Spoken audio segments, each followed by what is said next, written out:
Un long convoi de camions dans les rues dévastées de Raqqa. Nous sommes le 12 octobre, quelques jours avant la chute du fief de Daesh.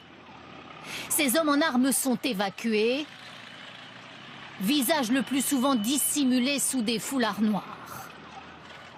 Qui était dans cet impressionnant convoi? Les chauffeurs des camions en question ont la réponse. On leur avait dit qu'ils transporteraient 4000 civils. En fait, 250 combattants de Daesh et leurs familles sont aussi du voyage. Il y avait 47 camions, 13 bus et certains combattants de Daesh avaient leur propre véhicule. Notre convoi faisait 6 à 7 km de longueur. Selon ces témoins, des combattants étrangers, dont des Français, sont aussi à bord. Une évacuation autorisée par la coalition. Mais pourquoi un tel accord?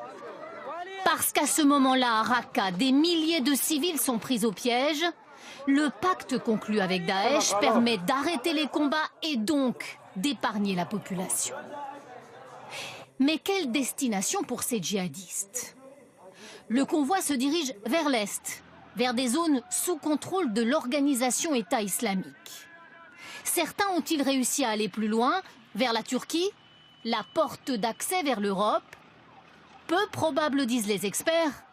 La frontière entre la Syrie et la Turquie est aujourd'hui l'une des plus surveillées au monde.